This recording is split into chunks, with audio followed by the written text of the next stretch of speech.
You know damn well you was gonna set that boy up. What are you talking about? You been saying that shit. You posted that shit in your close friends. You posted that shit on Twitter, and then you deleted this shit. Who the fuck is you? 400 King. 400 King. You know who I am. This is Taquasia. She know too many governments. I'm not apologizing for a damn thing. Whether or not he did it or got something to do with it, you was never a genuine homeboy to him. Number one, Maul. I'm calling names out because at this point I don't get no damn. You just started coming around them in December. And ever since you've been around, stuff been happening from left to right. I never one time heard for a serious argument that them boys been having from back to back to back to back ever since you came. Yes, they got into their little differences or whatever, but they always has that shit. But ever since you came, gang, they been arguing from back to back to back to back. You said you was gonna beat Rec ass. You said you was gonna confront Rec. You tried to steal money from these boys. You're 21 years old. You lied about being 19. So let's get that straight right here. You keep saying, oh, you didn't know about the 400 gang, whatever. You was the first person and the only person to know about that. So let's not get on here and lie. You knew them boys wanted Rec head and you did not go tell Rec.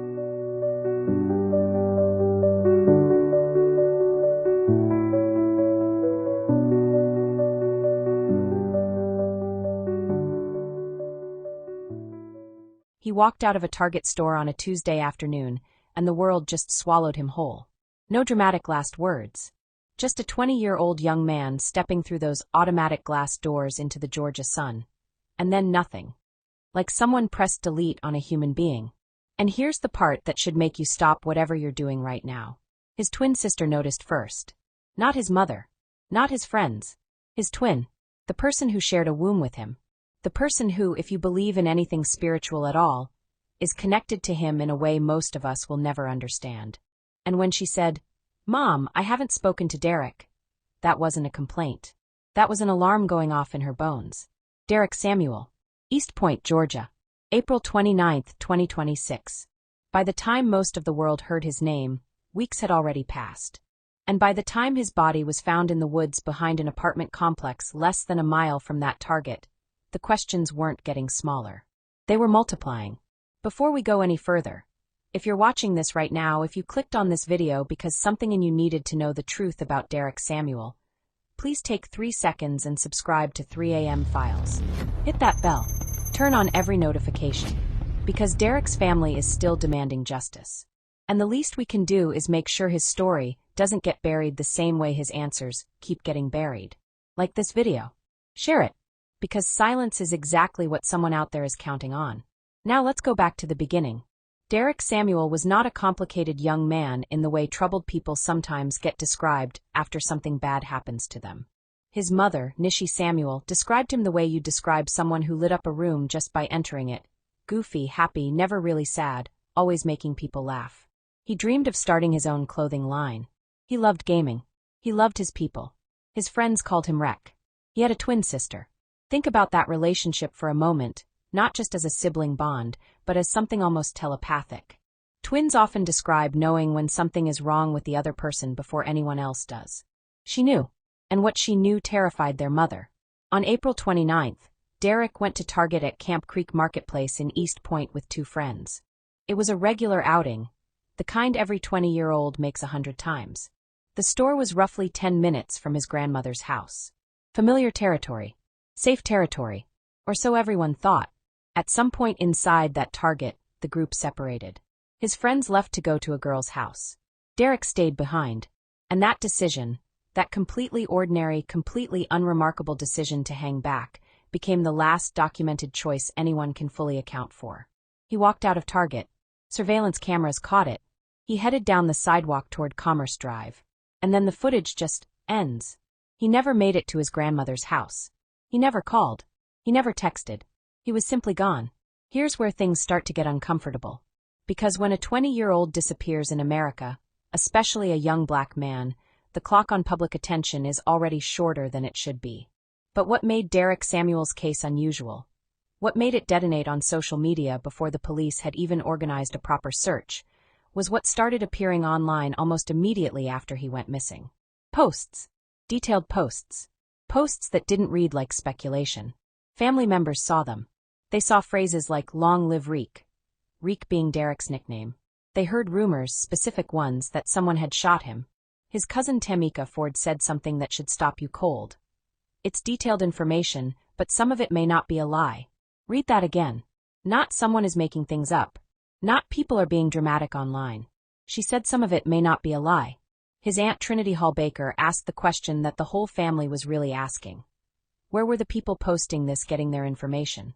Because vague rumors say something happened. Detailed rumors say something else entirely. Detailed rumors suggest proximity. They suggest knowledge. They suggest someone who was there, or close to someone who was there, was talking, just not to the police. East Point police began working the case. They pulled surveillance from the city's real-time Prime Center cameras, which tracked Derek's movements from inside the Target through the Camp Creek Marketplace area. What those cameras showed was this. Derek didn't just disappear into thin air on a public sidewalk. He walked across the street to a nearby gated apartment complex. And he got in, not by having a key, not by being buzzed in by a resident, but by walking in behind a car as it passed through the gate. That detail matters. Think about what it implies. He wasn't running. He wasn't being chased down a street. He walked calmly into a gated community he may, or may not have had any business being in. Why that complex? Was he meeting someone there? Did someone tell him to go there? Or did he choose it himself for reasons no one yet understands? Detectives went door to door through that entire complex. Every apartment. Every resident. Asking if anyone recognized Derek Samuel. Asking if anyone had seen him. The answer, at least the answer anyone gave police, was no. But his phone told a different story. Cell phone triangulation placed Derek's phone in the woods directly behind that apartment complex. Not near it. Behind it. In a heavily wooded area off Redwine Road that, as it turns out, would take weeks and multiple search teams to properly penetrate. Police searched that area on May 16th with 5 cadaver dogs. They walked over 4 miles through dense Georgia vegetation for 6 hours. Nothing. A second search was conducted. Nothing again. Meanwhile, a $15,000 reward was being offered by the family, because the family was not waiting on institutions to bring their son home. They were out in those woods themselves. Let's talk about the friends. Because this is where the story gets its texture. And its shadows. Derek was at Target that day with 2 people he knew. They left. He stayed. That's the simple version. But the more you look at what happened in the weeks after Derek vanished, the more you realize that the people closest to him were telling their story in a very specific way, and that way wasn't through the media. It was through live videos. A friend named Cord Manson went live. Others did too. I found out Rick had got in the shootout a month prior to that at Camp Creek. Nobody ever mentioned that, by the way. I just found out. There's so many things I found out. Oh my gosh. I found out Rick was in another. Wait. Oh Rewind. yeah. Yo, hold on. Rewind. You want me So to wait, okay. so Rec had got into a Pum out in the same Camp area Creek. that he was dropped off at. Yep. Hold on. Who knew about the shootout? They just told me as soon as Rick goes missing. And someone going by Messy Maj, claiming to be a friend of Derek's, was apparently running his own parallel investigation into what happened, publicly online in real time. Now let's think about that psychologically for a second. When someone you care about goes missing, there's a pattern to how people respond. Some people go to the police. Some people go to the media. Some people organize searches.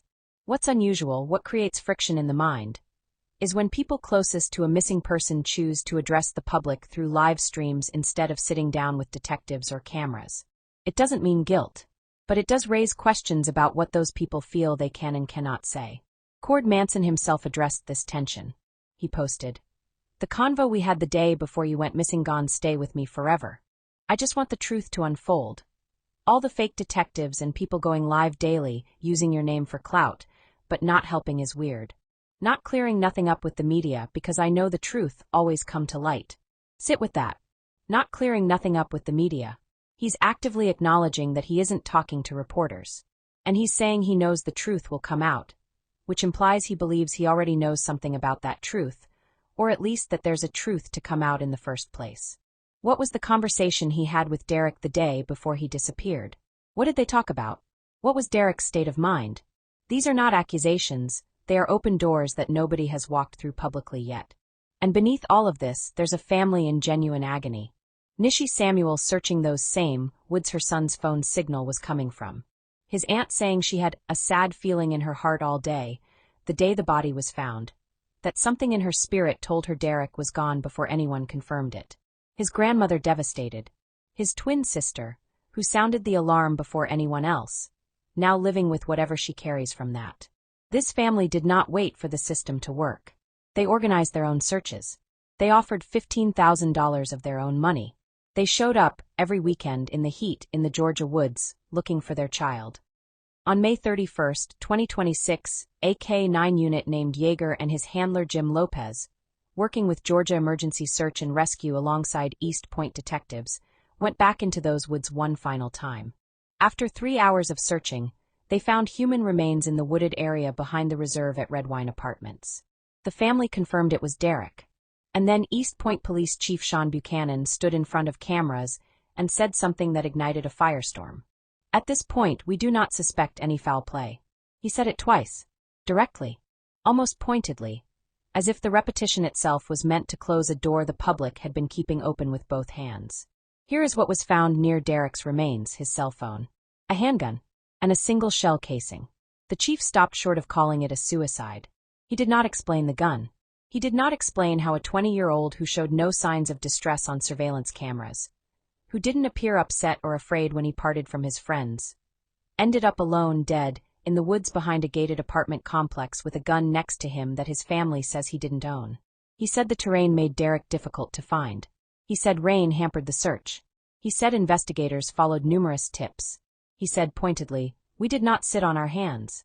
And then he said something else. "There are some loose ends we want to tie up." Loose ends. In a case they're not calling a homicide. In a case they say involved no foul play. What loose ends remain in a closed case? The family's response was immediate and unambiguous. "We, the family of Derek Samuel, strongly disagree with the East Point Police Department's insulting view and outcome on this case." They used the word insulting. Not inaccurate. Not premature. Insulting. That word is doing enormous work. It tells you that to this family, the conclusion wasn't just wrong, it was a dismissal. A reduction of their son's life and death into a tidy narrative that required the least amount of accountability from anyone.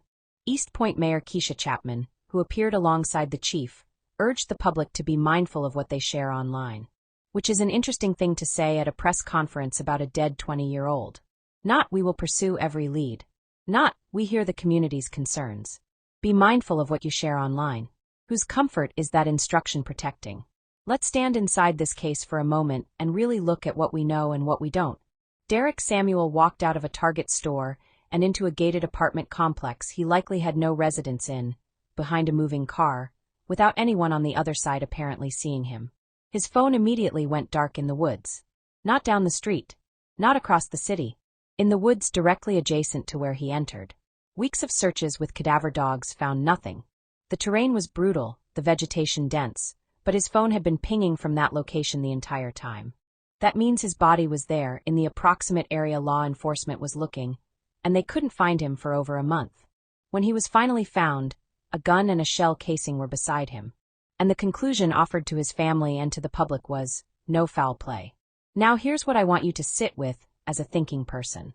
If Derek had taken his own life, that is a tragedy deserving of compassion, clarity, and honest investigation, including questions about what may have driven him to that point. What was the conversation Cord Manson had with him the day before? What was his actual state of mind? Was there something going on that his family didn't know about? But if he didn't, if someone else was involved, then what we're looking at is a 20-year-old black man in Georgia whose case was cataloged, searched, and then quietly closed with a conclusion that raises more questions than it answers. A family demanding justice while officials ask the public to lower their voices online. The $15,000 reward is still active. The medical examiner has not released a final ruling. The investigation has not officially closed. And somewhere out there, the people who were with Derek Samuel in the hours before he died know things they haven't told reporters. What was the conversation the day before? Why did he walk into that specific apartment complex? Whose gun was that? And why, in a case with no confirmed cause of death and a family publicly rejecting the official conclusion, did the police chief feel the need to say, no foul play, twice before the body had even been formally identified? I'm not going to tell you what happened to Derek Samuel. I don't know. Nobody outside of a handful of people and one medical examiner's office fully knows yet. But I know that when a family uses the word insulting to describe an official investigation's conclusion, they're not being emotional. They're being precise. Something about how this ended does not sit right. And the people who loved Derek Samuel are not going to let it sit. If you've stayed with this story until the end, you already know what kind of person you are. You're someone who believes the truth matters. So leave your theory in the comments. What do you think happened to Derek Samuel after he walked through that Target door? Do you believe the no foul play conclusion? Do you think his friends know more than they've said? Do you think this case is actually closed? Tell us. Because Derek's family is watching, and they need to know people haven't looked away. If this story moved you, subscribe to 3am Files. Hit that bell icon. Share this video. Because the only way cases like Derek stay alive is if we refuse to let them go quiet. And at 3am Files, we never go quiet.